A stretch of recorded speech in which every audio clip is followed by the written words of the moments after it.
ایک یہ کویسچن کیا تھا کہ کیا جمعے کی مبارکباد دینا بدعت ہوتا ہے؟ دیکھیں، بدعت پہلے یہ سمجھ لیجئے کہ اس کا جواب دیتا ہوں کہ نبی کریم صلی اللہ علیہ وسلم کے زمانہ اقدس کے بعد دین اور دنیا میں جو بھی نیا کام ایجاد ہوا اس کو بدعت کہتے ہیں۔ اب اگر وہ قرآن و حدیث کے خلاف ہے تو اس کو بدعت سیئہ کہتے ہیں، یعنی بری بدعت، اور اسی کے بارے میں سرکار نے فرمایا کل بدعت ضلالہ، ہر بدعت گمراہی ہے، اور ایک روایت کے مطابق کل ضلالۃ فی النار، ہر گمراہی جہنم میں ہے، یعنی جہنم میں لے جانے والی ہے۔ دوسری ایسی نئے کام ہوتے ہیں کہ جو دین کو تقویت دینے والے ہیں، اچھے کام ہوتے ہیں۔ اس کے بارے میں یہ جو ہے، جیسے حضرت عمر فاروق نے فرمایا کہ نعمت البدعۃ ھذہ، تراویح کی جماعت قائم کر کے فرمایا یہ کیا ہی اچھی بدعت ہے، اس کو بدعت حسنہ کہتے ہیں، اچھی بدعت۔ جیسے ہمارے ہم مسجدیں اب پکی بن رہی ہیں، ان میں قالین، پھر قرآن پاک پر اعراب، 6 کلمے، ایمان مفصل، ایمان مجمل، ہمارے دارالعلوم ان کے اندر سلیبس، پھر سند کا اجرا، سرٹیفکیٹس وغیرہ، جماعت کے اوقات مقرر کرنا، فجر اتنے، ظہر، عصر، مغرب، عشاء، جمعہ، عیدین،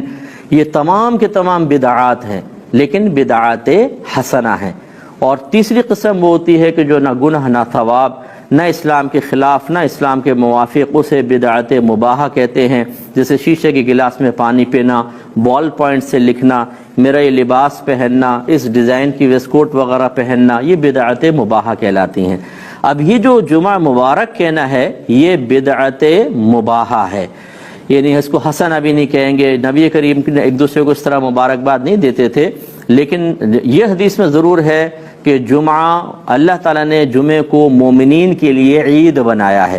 تو یہ عید کا دن ہے، اس میں مبارکباد دے دی جائے تو منع بھی نہیں ہے۔ اس کو اس انداز سے بدعت کہنا کہ تصور بدعت سیاح کی طرف جائے، جو اس طرح کہے گا وہ شریعت پر افترا کرے گا، کیونکہ شریعت نے اس کو منع بھی نہیں کیا، اگرچہ اس کی اجازت بھی نہیں ہے، سرکار کے زمانے میں رائج بھی نہیں تھا۔ تو ایسا کام جو نیا ہوتا ہے اس کو بدعت مباحہ کہتے ہیں۔ ہم ایسے فوری طور پہ فتویٰ جاری کرنے والوں سے گزارش کریں گے خدا را کچھ اپنی آخرت کی بھی فکر کریں۔ آپ کو یہ حق حاصل نہیں ہے کہ ایک مسلمان ایک مباح کام کر رہا ہو، یعنی نہ گناہ نہ ثواب، اور آپ اسے حرام اور گناہ قرار دے دیں اور یہ کہیں کہ جی میں تقوی کا مظاہرہ کر رہا ہوں، میں تو اس کو اصل بدعت سیاح سے روکنے کی کوشش کر رہا ہوں کہ اجازت دیتے جاؤں گا تو اس میں جا کے پڑ جائے گا۔ یہ پھر آپ کو میدان محشر میں اللہ کی بارگاہ میں جواب دینا ہوگا۔ اگر میں دیندار ہوں تو میں اپنے پاس سے ایسا نہیں ہے کہ غیر گناہ کو گناہ بنا دوں اور گناہ کو غیر گناہ قرار دوں،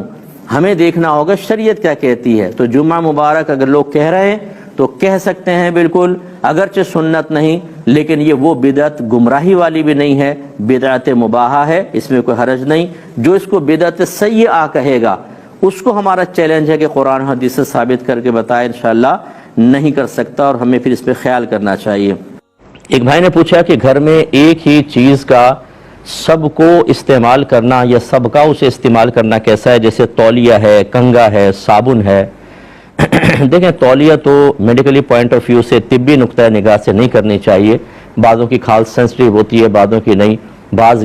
خراب قسم کے ہوتے ہیں، ناک بھی صاف کر دیتے ہیں اسی سے، اب وہ دوسرا منہ پہ ملے اس کو، تو اس لیے تولیہ تو علیحدہ علیحدہ ہی ہونی چاہیے، سب سے بیسٹ ہے۔ اور خاص طور پہ نہا کے پورا بدن اس سے صاف کر کے، پتہ نہیں کہاں کہاں صاف کیا، وہیں تولیہ باتھ روم میں ٹاک دی، دوسرا بھی اس کو استعمال کر رہا ہے، یہ نظافت کے خلاف ہے۔ اگرچہ اس کو میں گناہ نہیں کہہ رہا ہوں، لیکن یہ نظافت، صفائی اور طبی نقطہ نگاہ سے صحیح نہیں ہے، ایسا نہیں کرنا چاہیے۔ اپنی تولیہ رکھیں، یا اگر تولیہ یوز کی ہے پہلے اس کو دھوپ میں ڈال دیں، بالکل اچھی طرح خشک ہو جائے کہ دھوپ سے یقیناً جراثیم مر جائیں گے، پھر چلو یوز کرے، سمجھ میں آتا ہے۔ لیکن باتھ روم میں گیلی تولیہ لٹکی ہوئی ہے اور سب اس کو استعمال کر رہے ہیں، اور خاص طور پہ یوں جڑ بڑ کر کے وہاں رکھ دی، تو جب دوسرا استعمال کر رہا ہے تو اسمیل محسوس ہو رہی ہے،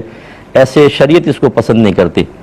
کنگا ایک دوسرے کا استعمال کرنے میں کوئی حرج نہیں ہے، بعض نے بزرگان دین نے بعض صورتوں میں منع کیا، لیکن یہ کوئی ایسی چیز نہیں ہے۔ اور اسی طرح صابن میں تو کوئی پرابلم نہیں ہے، کیونکہ جب آپ صابن یوز کرتے ہیں تو اوپر کا جتنا بھی حصہ ہے وہ تو ساتھ ہی دھل جاتا ہے، اور یہ ضرور کرنا چاہیے جیسے آپ نے یوں مل کے رکھ دیتے ہیں، پھر ہاتھ دھو کے نکل لیے، ایک دفعہ صابن کو بھی ذرا نیچے لا کے دھو لیں، صاف کر دیں تھوڑا سا، پھر رکھیں، کیونکہ اگر آپ واش روم سے آئے ہیں آپ نے اس صابن پہ ہاتھ ملا، صابن ایسے رکھ دیا اور ہاتھ دھو لیے، تو جو آپ کے ہاتھ سے لگا وہ تو وہاں پہ لگا ہوا ہے، یہ بھی نظافت کے خلاف ہے، لیکن استعمال کرنا اس کو بھی جائز قرار دیا جائے گا، کوئی منع نہیں ہوتا۔